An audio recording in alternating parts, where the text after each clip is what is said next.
Bismillahirrahmanirrahim. Assalamualaikum warahmatullahi ta'ala wabarakatuh. Dalam video ini saya akan menceritakan beberapa elemen berkaitan dengan penterjemahan teks berita. Pertama, apakah strategi yang digunakan daripada awal hingga akhir menterjemah teks? Terdapat 3 fasa dalam menterjemah teks. Pertama, fasa sebelum menterjemah. Kedua, fasa semasa menterjemah. Ketiga, fasa selepas menterjemah. Pertama, fasa sebelum menterjemah, menerima teks sumber yang betul. Kemudian saya membaca teks sumber secara keseluruhan untuk memahaminya dan menganalisis teks mengenai apa yang perlu ditambah, diperjelaskan atau digugurkan perkataan serta menetapkan kaedah yang mahu digunakan. Kedua, fasa ketika menterjemah, menentukan padanan perkataan yang sesuai pada teks terjemahan. Kemudian saya menggunakan Google Translate dan Reverso untuk menterjemah perkataan. Saya juga merujuk kamus akhbar dan laman BRPM untuk mengenal pasti istilah yang digunakan dalam bahasa Melayu.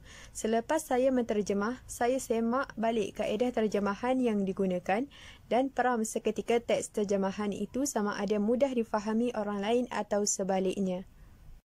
Fasa selepas menterjemah. Selepas selesai saya menterjemah, saya menguji hasil terjemahan dengan meminta kawan-kawan untuk menyemak terjemahan saya. Kemudian, daripada ketikan dan cadangan mereka, saya membaiki balik hasil terjemahan saya dan membetulkan istilah yang sesuai dengan bahasa sasaran. Antara cabaran yang saya hadapi ketika menterjemah teks berita ekonomi ini adalah: pertama, kesukaran dalam menyesuaikan padanan istilah yang tepat. Kedua, kesukaran dalam mengaplikasi dan menentukan kaedah terjemahan dengan tepat. Ketiga, kekurangan kosakata atau istilah dalam bidang ekonomi. Keempat, kesukaran untuk menentukan gaya bahasa dengan tepat. Kelima, kesukaran dalam menyusun atur perkataan dalam ayat supaya mudah difahami. Cara resolusi bagi mengatasi masalah yang saya hadapi adalah menggunakan Google Translate dan Reverso sebagai alat bantuan menterjemah, kemudian merujuk kamus akhbar untuk mengenal pasti istilah yang digunakan. Ketiga, membaca terjemahan berulang-ulang kali dan membaca petikan akhbar bahasa Melayu untuk melihat gaya bahasa ekonomi digunakan.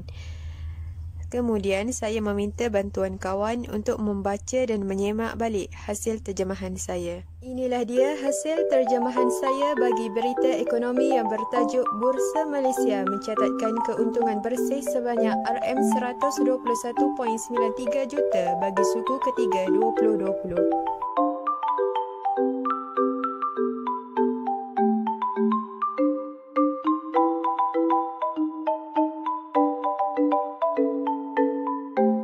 Pada mulanya, saya menggunakan kaedah terjemahan harfiah. Akan tetapi, apabila saya membacanya berulang kali, saya mendapati ayat ini pelik dan susah untuk difahami. Kemudian, saya menggunakan kaedah fungsian. Saya menambah beberapa perkataan dan menggugurkan dalam teks ini mengikut kesesuaian atau kefungsian ayat tersebut supaya mudah difahami. Tajuk berita ini adalah Bursatul Malaysia tusajjilu 121.93 مليون ringgit min safil arbah fi ar-rubu' as-salis 2020.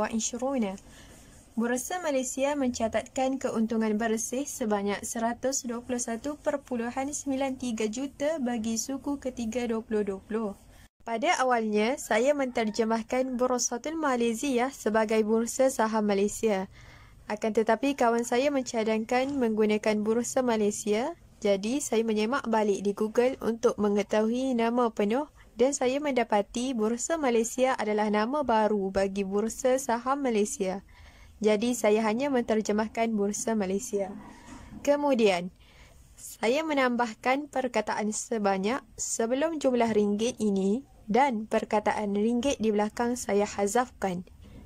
Perenggan pertama, Kuala Lumpur, 28 Oktober bernama Bursa Malaysia mencatat keuntungan bersih sebanyak 121.93 juta bagi suku ketiga yang berakhir pada 30 September 2020 berbanding 47.10 juta bagi suku yang sama pada tahun lepas, disusuli dengan peningkatan prestasi pasaran sekuriti dan derivatif.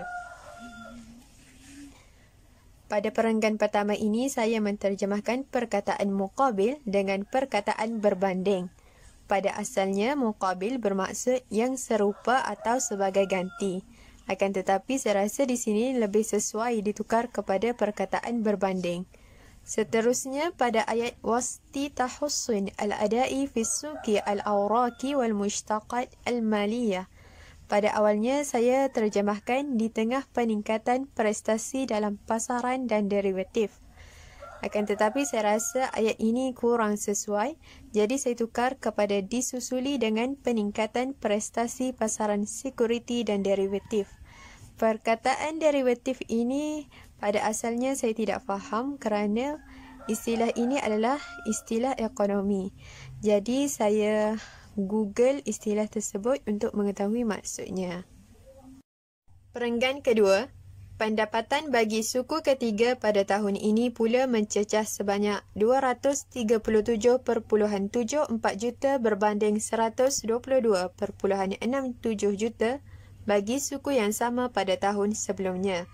Pada perenggan ini, saya terjemahkan balaghat kepada mencecah kerana perkataan ini lebih sesuai berbanding maksud asalnya iaitu sampai.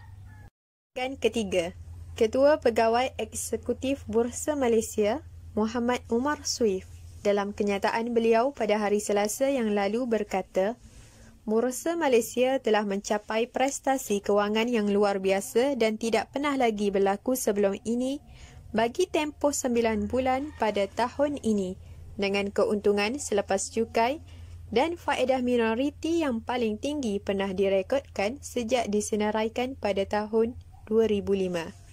Pada perenggan ketiga ini, saya menghadapi cabaran pada istilah perkataan a'la arbahi inda taribah. Pada awalnya, saya menggunakan reverso dan maksudnya adalah dividen. Akan tetapi saya bimbang sekiranya orang bukan bidang ekonomi tidak memahaminya, jadi saya tawdihkan dia menjadi keuntungan selepas cukai. Kemudian pada perkataan hassasal akliyah, saya menggunakan Google Translate dan juga reverso untuk mendapatkan maksud perkataan ini iaitu kepentingan minoriti.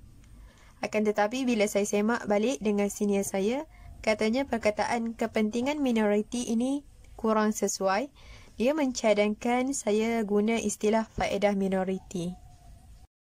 Perenggan keempat, keuntungan bersih bagi tempoh 9 bulan tahun ini adalah sebanyak 272.89 juta berbanding 140.29 juta bagi tahun 2019. Manakala pendapatan mencecah 568.27 juta berbanding 373.15 juta dalam tempoh yang sama pada tahun lepas. Seterusnya, bagi perenggan keempat ini, saya terjemahkan perkataan fi hina kepada manakala supaya ada kesinambungan dalam ayat ini. Terusnya, Wakalatil Anba'il Wataniyah Al-Maliziyah bernama, maksudnya Pertubuhan Berita Nasional Malaysia. Pada mulanya, saya menterjemahkan perkataan bernama kepada Agensi Berita Negara Malaysia. Kemudian, saya cuba untuk mencari nama panjang bagi singkatan bernama ini dan saya menjumpai daripada Wikipedia, maksudnya Pertubuhan Berita Nasional Malaysia, iaitu singkatan kepada bernama. Antara istilah baru yang saya dapat daripada petikan akhbar ini ialah pertama, Al-Bursatil Malayziyah, Bursa Malaysia. Kedua, Sukil Awraki, pasaran saham atau pasaran sekuriti. Ketiga, Al-Mushtaqat Al-Maliyah, derivatif. Keempat, Safil Arbah, keuntungan bersih. Kelima, Al-Iradat, pendapatan. 6. Al-Amul Hali, tahun ini. 7. Al-Ra'isun Tanfizi, ketua pegawai eksekutif. 8. Malian Istinaian, kewangan luar biasa. 9. A'la Arbah Inda Taribah, keuntungan pulangan cukai tertinggi iaitu dividen atau keuntungan selepas cukai tertinggi. 10. Hassasal Aqliyah, faedah minoriti. 11. Wakalatul Anba'il Wataniyah Al-Maliziyah, Pertubuhan Berita Nasional Malaysia. Antara cadangan yang boleh kawan-kawan ikut adalah Pertama, membaca keseluruhan teks dan mencari main idea. Menyemak balik istilah yang digunakan itu betul ataupun tidak. Membaca berulang-ulang kali supaya kita tahu di mana kesalahannya. Kedua, praktis membaca teks akhbar sekurang-kurangnya 1 petikan akhbar dalam sehari.